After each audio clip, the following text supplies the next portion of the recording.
How you doing, my brother? How you feeling? Hey, I'm doing well. A Friday, we're getting ready for the weekend. How are you?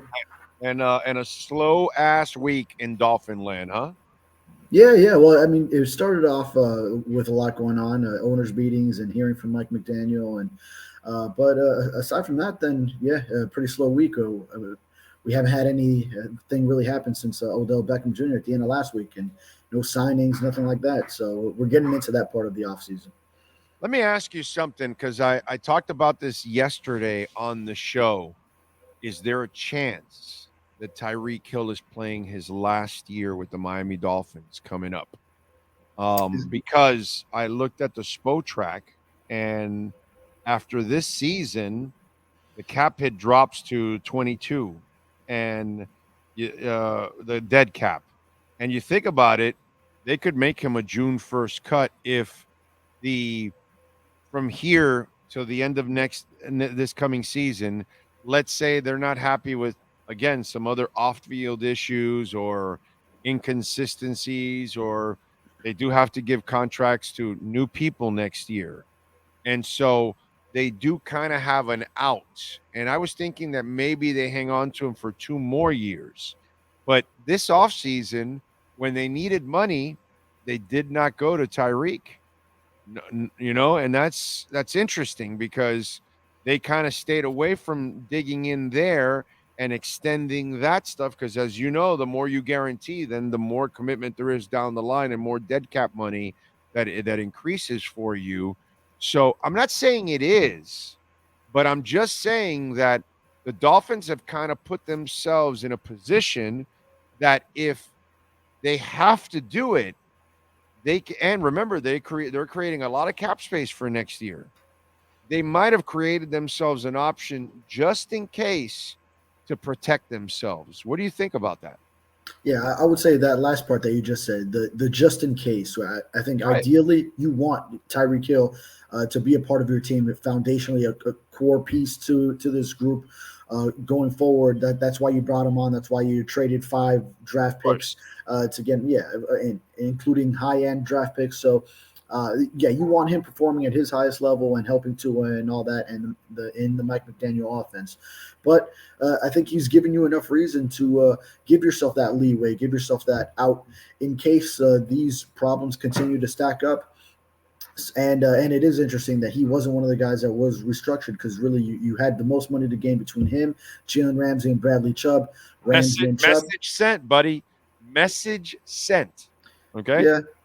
And there was even talks that maybe they were looking into an extension too. So it's not, it might not entirely be all that, but I think just with issues off the field continuing to uh, stack up against them, then you do want to give yourself an out in case this happens. But you want to believe him. You want to believe that he's going to be a changed man at some point, even though every time he says it, then there's still something else that pops up. But you want to see him act and not just say it. Yeah, and that's why I brought it up yesterday because there's that option. It's there, and they've created it, and I think that that's something that now I think uh, people, whether it's writers or fans or talking heads, I think we need to go back to kind of looking a lot of times at the way these guys structure contracts because Shore and company are pretty smart and they keep themselves flexible, from one season to another. And one of the things that they're also doing, which I think it's kind of, it's kind of come up now after all these new free agent signings, when people then go back to break down these contracts, the Dolphins have done a really good job of designing these contracts in a way that gives them flexibility, correct? Yeah, always. That's something that Chris. I mean, every time we have Chris Greer, whether it's at an end of season, whether it's draft time, then he's always coming back to that aspect, that flexibility that the Dolphins as an organization as a whole work together toward. From Stephen Ross at the ownership level, giving them that freedom because he's willing to spend. Brandon Shore doing cap gymnastics and mathematics to make it all happen, and Chris Greer just being aligned with it in making the moves that could maximize all that extra space they use from the restructures, from going ahead and manipulating the caps while they're still spending more, getting guys paid, but keeping the cap hit low and adding the void years, doing all those things to. So I wonder, because when the offseason first started, okay, the Dolphins are taking a step back. The Dolphins are resetting. The Dolphins are um, going cheap in free agency, and then now hindsight is always 2020. But now I'm reading, okay, well, wait a minute. Um, when you start looking at the positions from, some writers, not all, some are saying now, hey, wait a minute. They actually did a pretty good job of replacing a lot of these guys. Hey, by the way, they did a really good job with these contracts.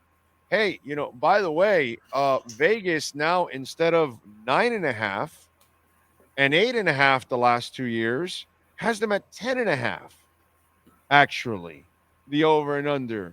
So everything went from, oh, well, this is a reset year, which I don't believe it's a reset year whatsoever. Actually, I expect them to, because as we've talked before, the one magic thing that everybody keeps leaving out is, brother, they've been completely injured the last 2 years. If they're healthy or somewhat healthy, pretty much, and most of those players are back, they're way better than they've been the last 2 years, just by health purposes. So is the perception of where the Dolphins were going, are at, or headed to a little bit different now after the month of free agency and everything else that's gone on? Your thoughts? Yeah, I think everyone went into a little bit of a panic mode that first Monday when the Dolphins were at that point down 3-4, was it? They were down four players right before they ever got one signing, right? And then some of them some key ones, obviously.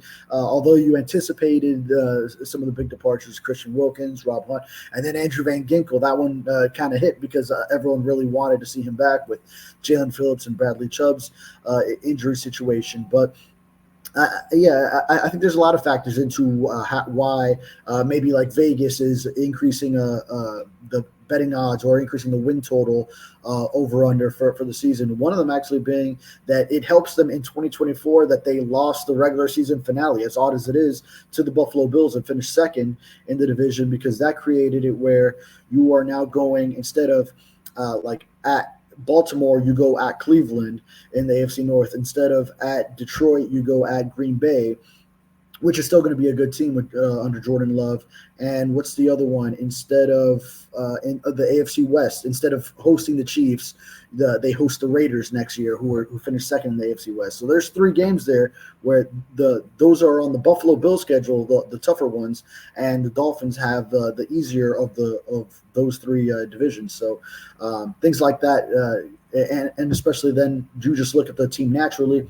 The third year of Mike McDaniel in this offense. Another year where you have Tua still under his rookie contract, and then they're trying to get him extended, but just before that big money potentially hits. And then you have Tyreek Hill at 30. You have Jalen Ramsey at 29. These are some prime years for some key players. You still have Teron Armstead. So, yeah, this is a win now of season, regardless of what players were lost. You bring in some of the talent on the back end, and then still needing to fill in some holes. Obviously, defensive tackle, you lose a guy like Wilkins. You bring in several bodies that are probably going to be in a rotation, but you still don't have the talent to accompany Zach Sealer on that line, really form that 1A 1B tandem like you did have. Interior offensive line, still got to work some things out, but you still have to draft, and you still have the later stages of free agency, especially when you have extra money coming in post June 1 with the $18.5 million from the Xavier Howard release. Yeah, no, you're right. The only thing I don't ever do, I stopped doing that several years ago. I don't play the schedule game, because the schedule game for me is it's kind of dangerous, Yeah. and you don't really know, like Green Bay or Detroit, is it really that much of a difference? They're both just as good. It's going to be a pain in the ass to play either one. You know No, what I'm Detroit went to the NFC Championship game, and now Green Bay did also make the playoffs, but kind of that they were that last seed actually, but that they were impressive in that game against the Cowboys, and then held their own very well against the 49ers. So they probably have some high hopes for themselves as well. Yeah, in 2022, I'll go just to have a little fun. I'll go over the schedule. They ended up beating Buffalo 21-19. They beat Baltimore in Baltimore 42-38 when they had that massive comeback. They beat Pittsburgh.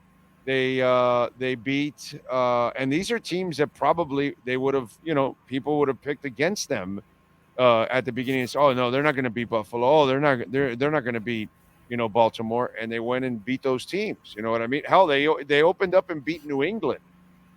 Nowadays, you say, oh, they're going to beat New England. 3 years ago, you're like, I don't know if they're going to beat New England. You know what I'm saying?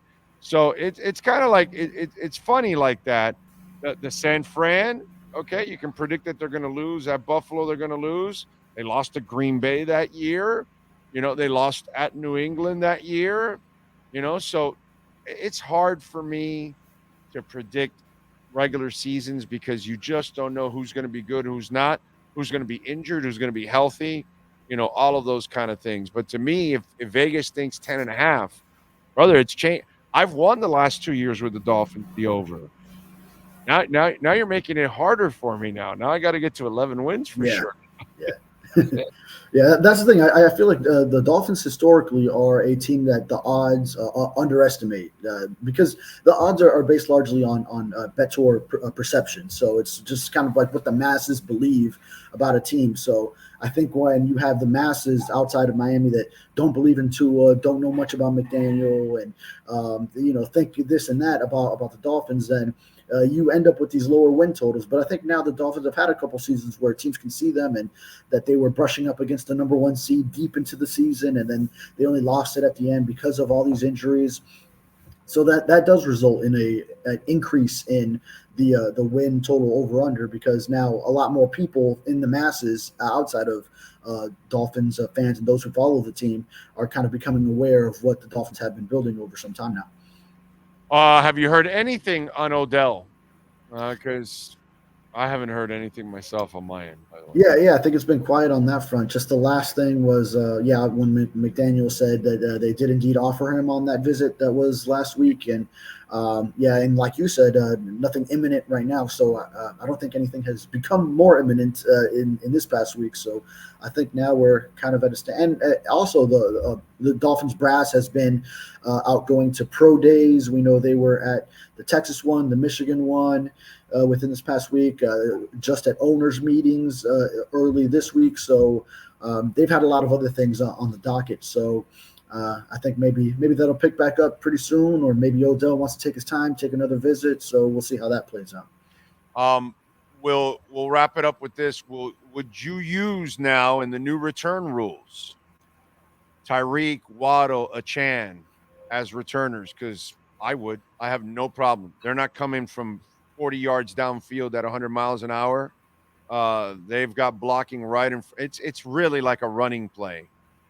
So for me, I don't have a problem now. Not Tyreek all the time. It's the fourth quarter.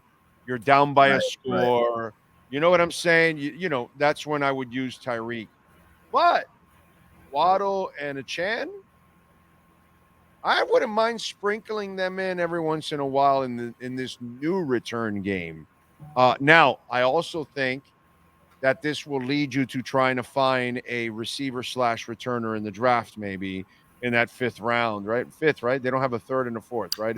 Third and a fourth at this moment. So maybe in the fifth they can find some kind of a returner and bring them in. I can see them doing that too. But let's say, for shits and giggles, you don't go draft a returner. You don't really sign one. You have your roster right now. Would you use those guys and sprinkle them in as returners? Yeah, and you have so many options on the roster right now, so I don't think you need to go and get another specialist, because you have so many fast guys. You have Berrios, who knows how to be active in the return game and has done that for years. So I would like to see some of those superstars sprinkled in. Now, I don't know about rotating too many of them, because then I don't want too many different guys handling the kicks and punts. Well, we're talking about kickoff specifically. I don't want too many different guys where maybe they get one chance in a game, because then someone comes in cold, hasn't really practiced that much at it. You have to get all these guys reps too, and then you don't want a guy dropping one, and then that's catastrophic. So maybe if you have either Tyreek or Achane, that they get their fair share of practice, along with Barrios to be secure with it, and then situationally you decide when you feel like, all right, it's kind of worth it right now. Let's go for it, because in reality it is another play. And I think Mike McDaniel has expressed, going back to his first year and receiving questions about whether he'd use a Tyreek Hill first year that he had him in the return game, and he always seemed a little bit open to it, although he never really acted too much on putting him back there. But describing those special teams plays as, another play, the same way it would be on offense. So it's another opportunity to move the ball down the field. So why not? Especially in key situations, why not go ahead and use the best talent you have carrying the football with the ball in his hands, that can hit these top speeds and next-gen stats have laid out for us, that these guys are going 22 miles per hour while carrying the football. Why not give them a shot in that setting? Cool stuff. All right, what do you got going on in the Sun Sentinel so folks can check you out? Yeah, myself and my colleague Chris Perkins, we're going into next week about to start really rolling out some draft content. So we're going to be breaking down, I break down a lot of the Dolphins' current roster at different positions. He looks at a lot of the draft prospects, and then we alternate putting out mock drafts. So that's going to be a lot of what April has in store for us coming up. Any truth you got a punter in the first round? Yeah, only in fantasy football. Only in fantasy football.